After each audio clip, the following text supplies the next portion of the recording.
왜 사람들은 약자를 짓밟을 때 그렇게 당연한 듯 행동할까? 그날 새벽 서울 근교의 진양 전통시장은 설맞이 인파로 북적이고 있었다. 횟집 앞은 이미 물기가 흥건했고 고기 코너에선 파리들이 윙윙 날아다녔다. 장바구니를 든 이들과 장사꾼들의 소리, 그리고 동네 방송에서 울리는 안내 멘트가 뒤엉켜 정신없던 그 시간, 바로 그때였다. 펴!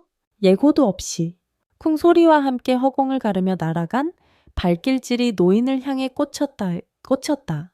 마자윙구는 몸, 땅에 쏟아진 빈 플라스틱 병들, 허옇게 일어나는 먼지. 노인은 얼굴을 바닥에 박은 채 그대로 멈췄고 순간 시장 전체가 얼어붙었다. 그는 김명수, 이른이 넘은 할아버지였다. 허리도 굽고 옷도 바래고 해졌지만 누구보다 성실하게 매일 아침 시장을 돌며 플라스틱 병과 종이 박스를 주워 모았다. 오래전엔 시장 자율 방범대원이었던 이 노인은 퇴직 후에도 시장 사람들과 안면이 있었고 늘 조용히 구석을 돌며 쓰레기를 줍곤 했다. 그날도 평소처럼 망사 자루에 플라스틱을 모으며 시장 구석구석을 돌고 있었다. 그런데 한참 걸어가던 중 작은 실수 하나가 일어났다. 그는 발을 헛디뎌 생선 가게 앞에 놓인 고등어가 담긴 광주리를 건드려 엎어버린 것이다. 아저씨, 눈 안 보여요. 여기가 장사하는 데인 거 안 보이세요? 여자 상인이 소리를 질렀고 명수는 허리를 깊이 숙여 연신 사과했다. 그런데 사과도 차에 끝나기 전에 시장을 순찰하던 이하준, 진양일동 치안센터 소속 지역 순경이 다가왔다. 그는 무표정한 얼굴로 코트를 걷고 다가오더니 험악하게 말했다. 또 당신이야. 여기서 민폐 부리는 거 이번이 몇 번째야. 이번엔 그냥 안 넘어간다. 말을 끝내기 무섭게 하주는 발로 노인의 복부를 그대로 걷어찼다. 전혀 망설임도 죄책감도 없는 눈빛이었다. 명수는 소리도 못 지르고 고꾸라졌고 입가에 붉은 피가 맺혔다. 주위 상인들은 무표정하거나 시선을 피했고 그저 조용히 자신들의 고기를 썰거나 물건을 정리할 뿐이었다. 근처 떡볶이 트럭에서 국물을 떠주던 박분자 아주머니가 작게 중얼거렸다. 아니, 나한테나 제 사람을 저리 찬다고 저 양반도 사람이긴 한가 몰라. 그때였다. 조용히 시장 입구에 정차된 고급 세단에서 흰색 한복 자락이 살랑이며 내렸다. 머리를 단정히 묶고 하얀 두루마기를 입은 젊은 여성. 우아한 분위기지만 전혀 거만하지 않은 태도. 사람들의 시선이 자연스레 그녀에게로 쏠렸다. 누군가는 방송국 사람인가 싶었고 누군가는 그냥 상가 관계자쯤으로 여겼다. 하지만 그녀는 곧장 명수에게 다가가 무릎을 꿇고 부드럽게 물었다. 많이 아프셨어요? 괜찮으세요? 조심스레 노인의 머리를 받쳐들며 흰 한복 자락은 흙먼지를 머금었지만 그녀는 개의치 않았다. 그녀의 이름은 정은아. 이윽고 그녀는 천천히 일어나 순경하준과 마주 섰다. 방금 하신 행동은 명백한 공권력 남용입니다. 정식 절차 없이 민간인을 폭행한 것. 용납할 수 없습니다. 용납할 수 없습니다. 하주는 코웃음을 치며 말했다. 당신이 뭔데? 여기선 내가 치안을 맡고 있어. 저 노인은 전과자야. 우린 문제 있는 사람들을 처리하는 권한이 있어. 하지만 정은아는 물러서지 않았다. 바람에 흰 옷깃이 흔들릴 때조차 그녀의 목소리는 담담하고 단단했다. 권한이라는 건 책임과 함께 써야 하는 겁니다. 권력이 아니라요. 그 순간 그녀는 핸드백에서 조용히 스마트폰을 꺼내들었다. 그럼 이 번호로 전화를 걸겠습니다. 아마 당신 상관의 상관쯤 될 겁니다. 하준의 표정이 처음으로 일그러졌다. 그녀가 전화를 걸고 불과 몇 초 후 하준의 주머니에서 울리는 벨소리. 그는 급히 전화를 꺼내보더니 눈이 휘둥그레졌다. 대장님. 전화를 받자마자 하준의 어조는 180도 바뀌었다. 예, 아닙니다. 죄송합니다. 지금 즉시 조치하겠습니다. 옆에서 그 모든 것을 지켜보던 시장 사람들의 표정이 바뀌기 시작했다. 이윽고 정은아는 다시 노인의 옆에 앉아 손을 잡고 말했다. 할아버지, 괜찮으시면 잠시만 같이 가요. 치료부터 받으셔야 해요. 그리고 그 순간부터 진양시장의 공기는 조금씩 달라지기 시작했다. 진양시장에서 그 일이 있고 난 후 사람들의 눈빛은 확연히 달라졌다. 단순히 권력 앞에서 움츠러들던 이들이 이제는 무언가를 본 듯, 느낀 듯 침묵 속에서도 귓가를 맴도는 울림이 있었다. 정은아는 김명수 할아버지를 부축해 자신의 차량에 태웠다. 조수석에 앉은 명수는 창밖만 멍하니 바라보고 있었다. 손은 끊임없이 무릎 위를 오르내리며 조심스럽게 떨리고 있었다. 그가 어디로 가는지도 옆에 앉은 여인이 누군지도 명확히 알지 못했지만 이상하게도 저항할 생각은 들지 않았다. 마치 오래전에 한 번쯤은 이런 장면을 본 듯한 데자뷰 같은 감정이 그를 감싸고 있었다. 차는 진양급 외곽의 구불구불한 언덕길을 따라 올라갔다. 길 옆에는 아직 겨울 기운이 남은 마른 갈대와 흙냄새가 가득했고 바람은 찬 기운을 머금고 휘돌며 유리창을 스쳤다. 그러다 차가 천천히 멈춰 섰다. 내리시죠. 정은아가 조심스럽게 말했다. 김명수는 천천히 고개를 돌렸다. 눈앞에 보이는 것은 하얀 철문이었다. 문 위에는 단단하게 새겨진 이름이 보였다. 은하별장. 그 문구를 본 순간 명수는 순간적으로 숨을 멈췄다. 뭔가 낯익은 이름이었다. 은하. 그는 중얼거리듯 이름을 되뇌었다. 바로 그때 정은아가 조용히 말했다. 이곳은 제 집입니다. 치료도 받고 며칠 푹 쉬세요. 그는 아무 말도 하지 못한 채 그저 바라보기만 했다. 하얀 철문이 열리고 이 오바이즈의 차간에 철문이 열리고 그들은 조용히 집 안으로 들어갔다. 정갈하게 정돈된 마당, 수선화가 가지런히 심어진 화단, 그리고 대문 앞에 가지런히 놓인 운동화 한 켤레. 이 모든 게 김명수에게는 너무도 이질적이었다. 그가 살아온 곳은 천막을 덧댄 움막 같은 판자촌. 하루하루가 고된 노동과 배고픔으로 점철된 시간이었다. 그런 그에게 이 집은 다른 행성 같았다. 은하는 노인을 직접 작은 방 안으로 안내했다. 하얀색 이불, 창문 밖으로 보이는 푸른 하늘, 침대맡에는 따뜻한 물이 담긴 보온 주전자와 진통제 몇 알이 놓여 있었다. 혹시 통증이 심하시면 이거 먼저 드세요. 내일 병원 예약해 두었어요. 내가 이런 데 있어도 되나? 김명수는 말을 잇지 못한 채 눈을 피하며 말했다. 그때 은하는 잠시 머뭇거리다가 조용히 대답했다. 당신은 충분히 여기에 있어도 됩니다. 말은 간단했지만 그 안에는 많은 의미가 담겨 있었다. 명수는 눈을 질끈 감았다. 괜히 눈물이 날 것 같았기 때문이다. 다음 날 은하는 직접 노인을 데리고 시내 종합병원으로 갔다. 의사는 예상보다 심각하진 않지만 뇌출혈 위험이 있어 몇 주간 안정이 필요하다고 말했다. 진료 후 돌아오는 차 안, 은하는 명수에게 조심스럽게 물었다. 혹시 가족은 안 계세요? 그는 한참 말을 하지 않다가 고개를 돌려 먼 하늘을 바라보며 대답했다. 옛날에 딸이 하나 있었지. 아주 어릴 때 내가 바보같이도 그걸 놓아버렸어. 은하는 조용히 고개를 끄덕였다. 아무 말도 하지 않았지만 그녀의 눈빛 속에는 뭔가가 살짝 흔들렸다. 그날 저녁, 은하는 작은 상자 하나를 꺼내 거실 테이블에 올려놓았다. 안에는 오래된 사진 한 장이 들어있었다. 사진 속에는 젊은 남자와 여자, 그리고 5살쯤 되어 보이는 여자아이가 함께 웃고 있었다. 명수는 사진을 보자마자 그 자리에 얼어붙었다. 그게 어떻게 여기 있어? 그 사진 속 아이가 바로 저예요. 정은아가 조용히 말했다. 김명수는 아무 말도 할 수 없었다. 사진 속의 소녀, 그 해맑은 웃음, 그리고 이제 눈앞에 선 이 여인, 그 모든 조각이 퍼즐처럼 맞춰지기 시작했다. 시간이 흘러도 사람의 본 모습은 남는 법이었고 그는 이제야 깨달았다. 그녀는 자신이 오래전 잃어버린 딸이었다. 은지야. 그는 더듬더듬한 목소리로 말을 꺼냈다. 정은아는 조용히 고개를 끄덕였다. 순간 명수는 그 자리에 주저앉고 말았다. 어깨가 떨리고 숨이 거칠게 쏟아졌다. 그는 두 손으로 얼굴을 감쌌다. 미안하다. 아빠가 널...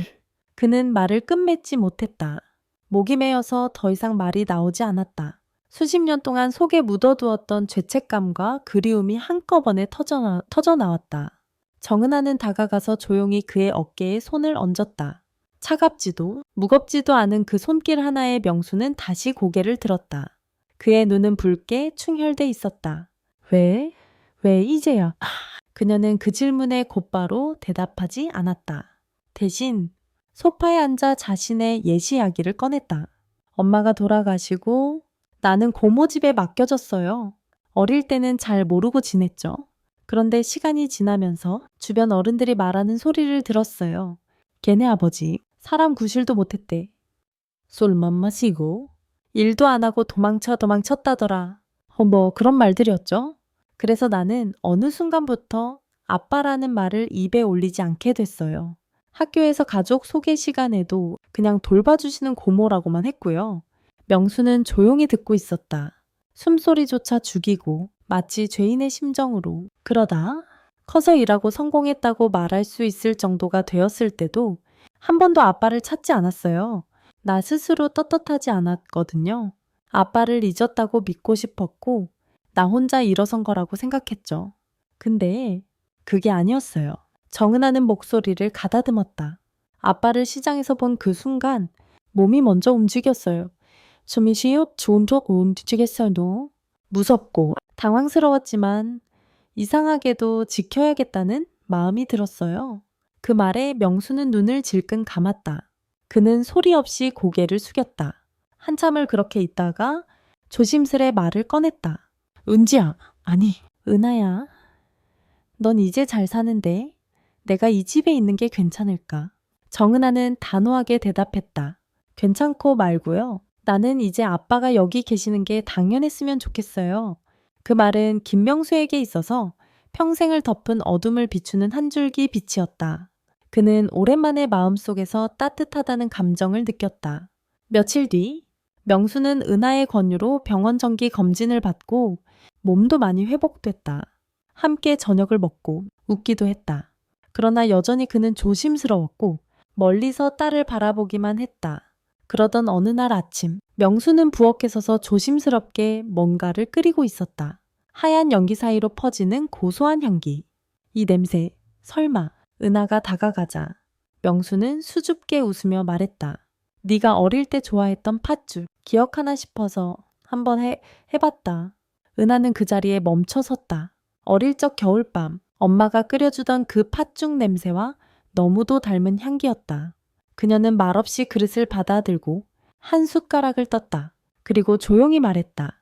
짜지도 싱겁지도 않네요. 딱 좋아요. 그 짧은 말 한마디에 명수의 입겐 오래간만에 진심 어린 미소가 번졌다. 김명수가 정은아의 집에서 머무르기 시작한 이후 진양급 사람들 사이엔 하나둘 소문이 돌기 시작했다. 야, 들었어. 그 시장에서 맞은 노인 말이야. 뭔가 배경 있는 사람 같던데? 글쎄, 딸이 엄청 잘 나가는 사람이래. 무슨 회사 사장이랬나? 에이, 그런 게 다 뻥이지.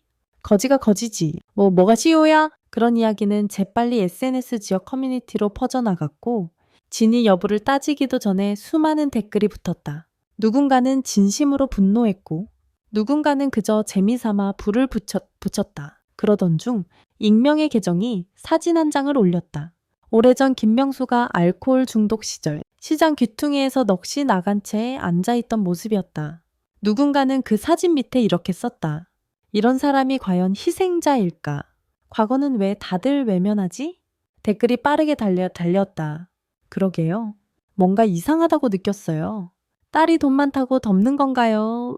요즘은 동정파리도 전략이더라. 그중 누군가는 김명수가 과거 교도소에 다녀왔다는 얘기를 퍼뜨렸다. 사실 여부는 중요하지 않았다. 한 번 붙은 오명은 불처럼 번졌고 현실의 진실은 그 속에서 흔적도 없이 녹아내렸다.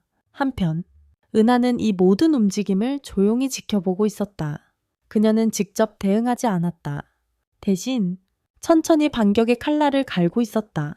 어느 늦은 밤 그녀는 노트북을 펼치고 외장 하드를 연결했다. 거기엔 시장에서 벌어진 폭행 사건의 원본 영상과 자신과 하준 순경의 통화 녹음 파일이 있었다. 그리고 그녀가 별도로 수집해둔 하준의 과거 인권 침해 기록, 지역에서 은폐된 사건들의 자료도 있었다. 그녀는 천천히 전화기를 들었다. 여보세요? 기자님, 혹시 아직 정의로운 기사에 관심 있으신가요?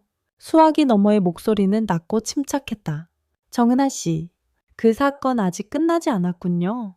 그 기자의 이름은 백현우. 지방 언론의 독립 기자로 정치적 외압에도 굴하지 않고 목소리를 내기로 유명한 인물이었다. 다음 날 아침 지역 뉴스 웹사이트 진양의 소리에는 한 편의 특종 기사가 올라왔다. 진양시장 노인 폭행 사건. 영상엔 무엇이 담겼나? 기사에는 폭행 장면의 정지 영상과 함께 다음 문장이 적혀 있었다. 그는 단순한 피해자가 아니다. 그는 한 아이의 아버지였다. 그리고 누군가에겐 살아있는 증거였다. 해당 영상은 빠르게 퍼졌고 SNS에서도 수천 번 공유되었다. 그리고 이 기사와 함께 한 가지가 사람들의 관심을 끌었다. 바로 정은하라는 이름. 검색창에 그녀의 이름이 올라가기 시작했다. 정근하 정책, 정근하 기업, 정근하 시업. 사람들은 이제 묻기 시작했다. 도대체 이 여자는 누구지? 정은하는 조용히 사무실 창밖을 바라보고 있었다. 겨울이 지나며 녹아내린 눈물 같은 햇살이 도시의 옥상들을 부드럽게 감싸고 있었다. 며칠 전까지만 해도 회의, 계약, 투자 설명회로 바쁘게 달리던 그녀였지만 지금 그녀의 마음은 오롯이 한 사람에게 머물러 있었다. 바로 아버지 김명수. 기사를 통해 세상은 조금씩 움직이기 시작했다. 몇몇 언론이 폭행 사건의 진실을 재조명했고 진양파출소는 압박을 받기 시작했다. 순경 이하주는 잠시 업무에서 배제되었고 경찰서 내 조사위원회가 꾸려졌다. 사람들의 시선이 바뀌고 있었지만 은하는 그것이 전부가 아니라는 것을 알고 있었다. 그날 저녁, 은하는 작은 식탁에 두 그릇의 된장찌개를 올려놓았다. 김명수는 조심스럽게 다가와 앉았다. 수저를 들기 전 그는 한참을 바라만 봤다. 맛이 기억날까 싶어. 된장찌개 해봤어. 그 말에 은하는 조용히 웃었다. 어릴 때는 이 냄새만 맡아도 밥 2공기 뚝딱 했어요. 식사가 조용히 이어졌다. 그런데 문득 김명수가 수저를 내려놓고 말했다. 은하야, 내 이름이 사실은 은지였던 거. 기억해. 그녀는 고개를 끄덕였다.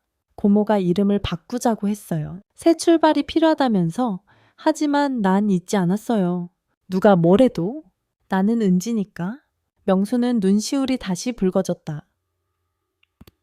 엄다한테 내가 널 버린 게 아니야. 그땐 정말 내가 널 지킬 자신이 없었어. 매일 막노동하면서 너가 아프기라도 하면 어떻게 해야 할지 몰랐고 그래서 고모에게 보내는 게 최선이라 생각했는데 뭐 사실은 도망친 거였지. 가장이란 이름에 책임이란 단어에 그게 너무 무거워서 그는 한참을 말없이 앉아 있다가 불쑥 물었다. 그래도 날 용서할 수 있을까? 정은아. 안예은지는 고개를 들고 아버지의 눈을 똑바로 바라봤다. 그리고 조용히 대답했다. 이미 용서했어요. 그날 시장에서 나를 보호해준 손길을 보며 아빠의 마음이 아직 내 곁에 있었단 걸 느꼈어요. 그 말은 두 사람 사이의 오래된 벽을 허물었다. 말없이 국을 나누는 그 식탁 위엔 오래된 시간들이 따뜻하게 녹아들기 시작했다. 며칠 후 은하는 조용히 할아버지의 손을 잡고 진양시장으로 향했다. 다시 찾은 그 골목, 고기 코너, 생선 가게, 떡볶이 트럭. 상인들은 그녀를 보자 얼어붙었고 누군가는 어색하게 고개를 숙였다. 그때 박분자 아주머니가 다가왔다. 그날 난 그냥 보고만 있었어요. 말려야 했는데 미안해요. 명수는 조용히 미소 지으며 고개를 저었다. 괜찮습니다. 이젠 괜찮아요. 그리고 은하는 모두를 향해 말했다. 제 아버지입니다. 이곳에서 오래 일하셨고 이 시장을 누구보다 잘 아십니다. 그리고 앞으로도 이곳에 함께 할 거예요. 그 말에 사람들은 놀란 표정으로 서로를 바라봤다. 익숙한 얼굴이 새롭게 보이는 순간이었다. 그날 밤 진양시장에는 새로운 분위기가 감돌았다. 누군가는 쓰레기를 줍는 김명수를 도와 봉투를 들었고 누군가는 조용히 커피 한 잔을 건넸다. 그것은 화려하지도 요란하지도 않았지만 분명히 달라진 변화였다. 그리고 누군가는 속삭였다. 그 사람 이름을 몰라도 그 마음은 알겠더라. 겨울의 자취가 완전히 사라지고 진양급에도 드디어 봄이 찾아왔다. 시장 골목골목마다 새로 피어난 개나리와 벚꽃이 흐드러지게 피었고 상인들의 목소리에도 묘하게 활기가 돌기 시작했다. 김명수는 이제 매일 아침 같은 시간에 일어나 자신의 손수레를 끌고 시장을 한 바퀴 돈다. 허리는 여전히 굽었고 걸음은 느리지만 그가 가는 길에는 사람들이 조용히 길을 내어주고 간간히 안녕하세요. 지뢰 전에 처음 봐. 안녕하세요. 김어르신하고 인사하는 목소리가 들려온다. 그는 처음엔 그 인사가 낯설었다. 누군가 자신을 이름으로 불러주는 일은 참으로 오랜만이었기 때문이다. 마치 존재를 다시 회복한 느낌이었다. 어느 날 아침 시장 초입에 작은 입간판이 세워졌다. 진양시장 환경자문활동 김명수 어르신. 사람들은 입간판 앞에 멈춰서서 웃었다. 이제 그 노인이 아니라 우리 김 어르신이라니까? 그 말은 누군가의 농담이었지만 시장 전체에 흐르는 정서는 진심이었다. 그리고 그 옆엔 정은아가 조용히 서 있었다. 그녀는 아버지를 멀리서 지켜보며 가만히 미소 지었다. 그 미소에는 미안함도, 아쉬움도, 그리고 어쩌면 작은 자부심도 담겨 있었다. 같은 시기, 그녀는 진양복지연구소라는 이름의 작은 비영리 단체를 설립했다. 시장 상인들과 홀몸 어르신들을 위한 법률 상담, 의료 연계, 정서 지원까지 아우르는 조직이었다. 누군가 묻기도 했다. 왜 그런 일을 해요? 대기업 운영하시면서 그 바쁜 와중에 그녀는 늘 같은 말로 답했다. 아무도. 그저 조용히 살아갈 수 있는 권리를 빼앗기지 않도록. 그리고 그런 말 뒤에는 항상 김명수의 이름이 마음속에 자리하고 있었다. 몇 주 뒤 진양시청 강당에서 작은 상이 수여되었다. 지역 공동체 회복 공로상이라는 이름이었다. 수상자는 김명수. 그는 어색하게 정장을 입고 손에 땀을 쥐고 있었다. 무대에 오르자 사람들의 박수가 터졌다. 한참을 머뭇거리던 그는 마이크를 들고 말했다. 나는 그냥 쓰레기 줍는 할배요. 근데 누가 나에게 손을 내밀어 주었습니다. 이름도 얼굴도 과거도 모른 척하고 우리의 존타에 차는 게 그냥 사람으로 대해줬습니다. 그 덕분에 다시 살아볼 용기가 생겼습니다. 그는 마이크를 내려놓고 한 사람을 바라보았다. 그곳엔 정은하, 아니 그의 딸 김은지가 눈물을 머금고 서 있었다. 며칠 뒤 둘은 다시 시장을 걷고 있었다. 오늘은 은하가 손수레를 끌고 명수는 옆에서 웃고 있었다. 딸이랑 시장 한 바퀴 도는 것도 나쁘지 않네. 그러게요. 다음엔 둘이 장사도 해볼까요? 그럼 떡볶이. 너 어릴 때 맨날 사달랬잖아. 그거 좋네요. 명순의 떡볶이 어때요? 허허. 그럼 너는 은진의 어묵 해야지. 둘은 그렇게 웃으며 걸었다. 시장 어귀엔 바람에 실려 벚꽃잎이 흩날렸고 오래된 상가 지붕 위로 햇살이 따스하게 내려 앉았다. 누군가는 조용히 속삭였다. 이런 게 진짜 봄이겠지. 뭐신? 처음이야. 김명수와 정은아, 아니 김은지는 이제 함께 걷는 법을 다시 배워가고 있다. 잃었던 시간은 되돌릴 수 없지만 증대해오면 이에게 함께 맞는 오늘의 햇살과 내일의 따뜻한 봄은 그들 앞에 활짝 열려 있다. 그리고 그 길 끝에서 아직 풀지 못한 이야기들이 조용히 숨을 고르고 있다.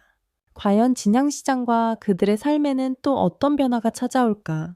이 이야기를 읽으면서 우리 모두의 삶 속에도 김명수 같은 이웃이 정은아 같은 사람이 있다는 걸 느끼게 되었습니다. 때로는 외면했던 존재, 보이지 않았던 진심, 그리고 뒤늦게서야 껴안게 되는 과거. 그 모든 것이 어쩌면 너무도 인간적인 우리의 모습일지도 모릅니다. 당신은 어떤 봄을 기다리고 있나요? 그리고 어떤 이름을 잊고 있었나요? 이 이야기가 마음에 닿았다면 좋아요와 구독을 눌러주시고 댓글로 여러분의 생각도 꼭 남겨주세요. 여러분의 응원이 다음 이야기를 이어가는 힘이 됩니다. 더 깊은 진실과 감동이 담긴 2부에서 다시 만날 수 있도록 함께 해주세요.